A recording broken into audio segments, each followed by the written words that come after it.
I am here today to go over the final things that I have to do before I publish my book, which is next Friday.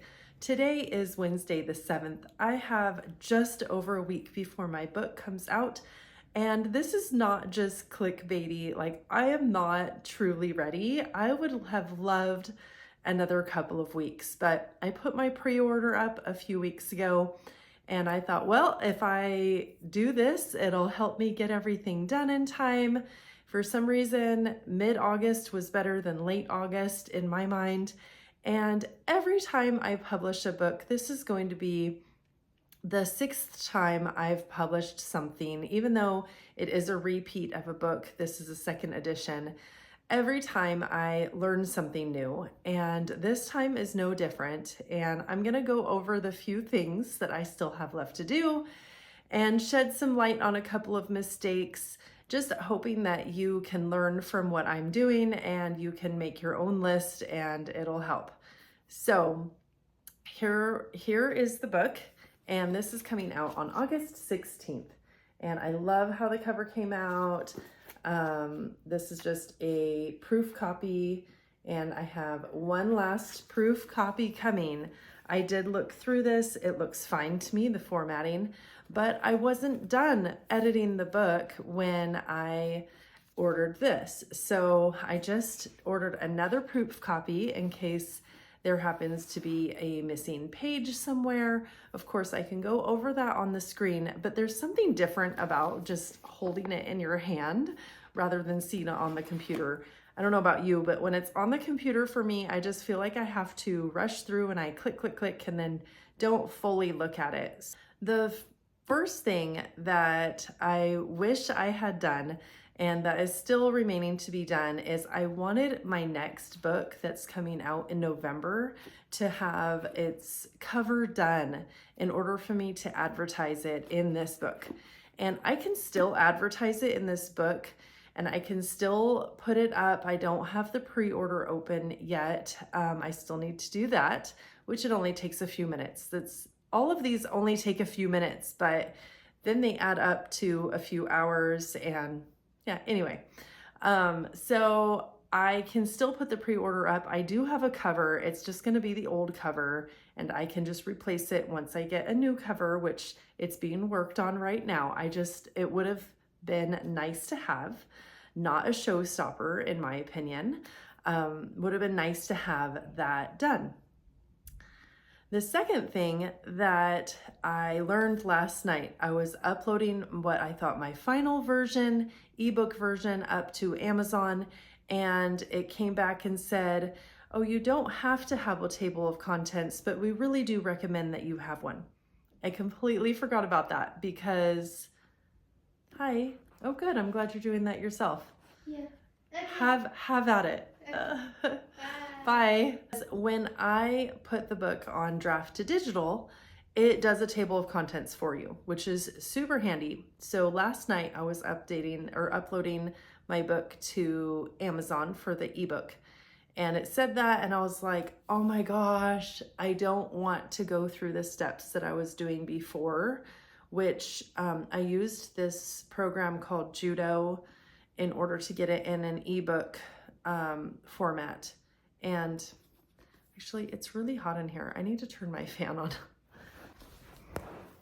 There.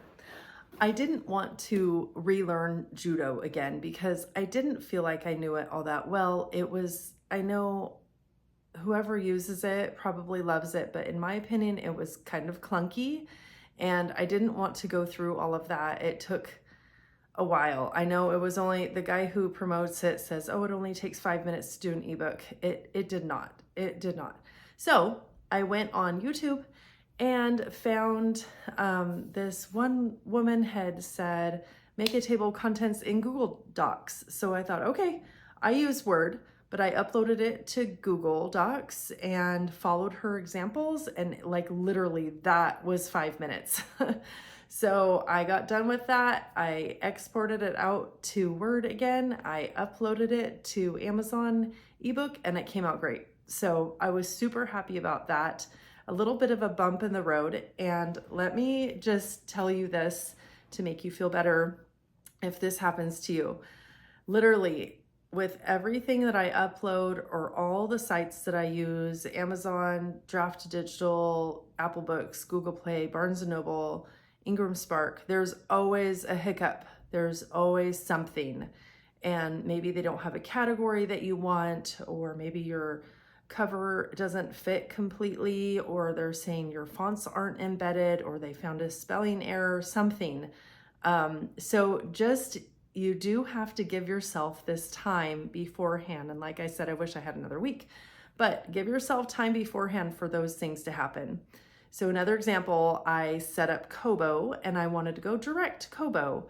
And after I got through all the setup, uploaded everything, it said, oh, your royalty is going to be 80 cents. And I was like, that's not good. Draft to Digital is $2.30. So I decided not to do Kobo, and that was kind of a waste of time, but I didn't know that until I tried. With these little errors, my husband said something, sorry, I'm reading what I wanted to say. He said, nobody got hurt, nobody died, everything's fine. And it's totally true.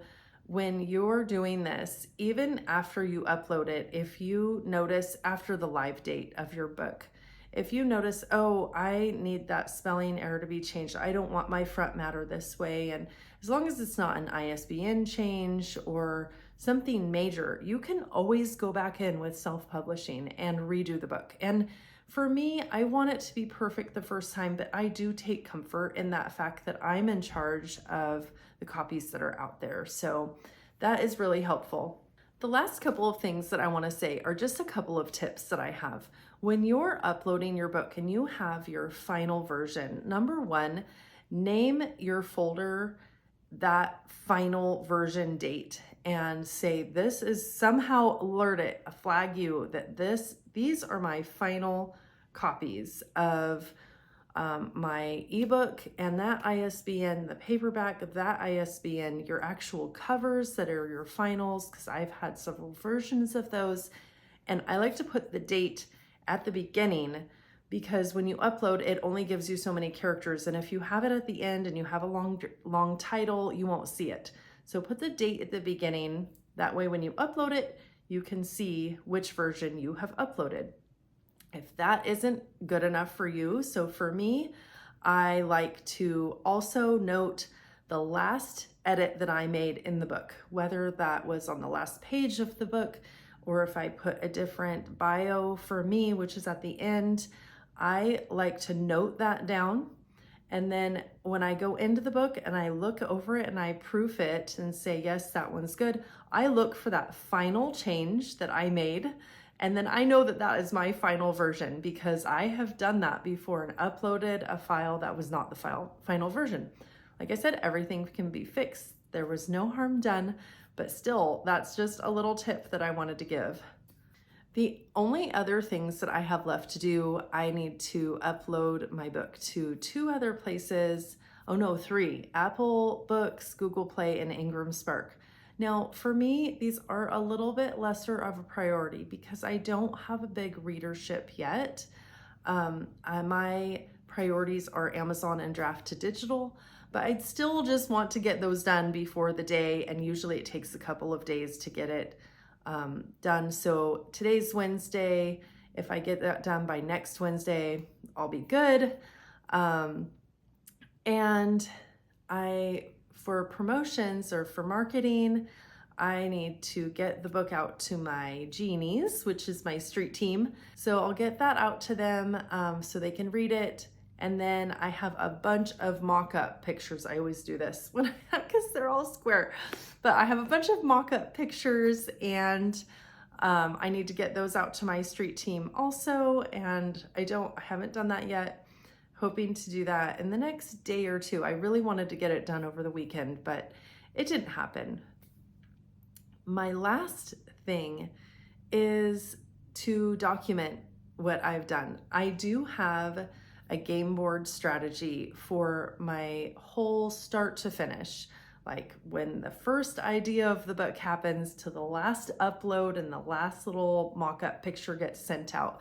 And I need to go through that and just really update it, especially like with the table of contents thing that I found and the Kobo thing that I found. And oh, Barnes & Noble likes it in the PDF format, not the Word format. And Amazon likes the ebook in the Word format. Those little things, when they're documented out, really makes me feel like I know what I'm doing instead of just willy-nilly kind of doing this. And that's how I feel, even though not everybody knows how to do this. So, and I know I've learned it from the very first little pebble up to the big rock. I don't know what kind of analogy that is, but that's what came to my mind. The last stuff that I'm doing is marketing. And to me, the marketing is the fun part, and it's not the nitty-gritty editing. It's not all the file formats that need to be done. It's making logos or making posts and getting them out there and talking with people about my book. And I am doing a lot more marketing this time around than I have before, and I'm gonna make another video. This one's getting a little bit long, but my next video will be all of the things that I've been doing marketing to get this book out there, and hopefully it's working. I don't know if it is. I'm gonna just keep going and having fun with it, and I hope if you're an author and you're a self-publisher that you're doing the same thing. Bye.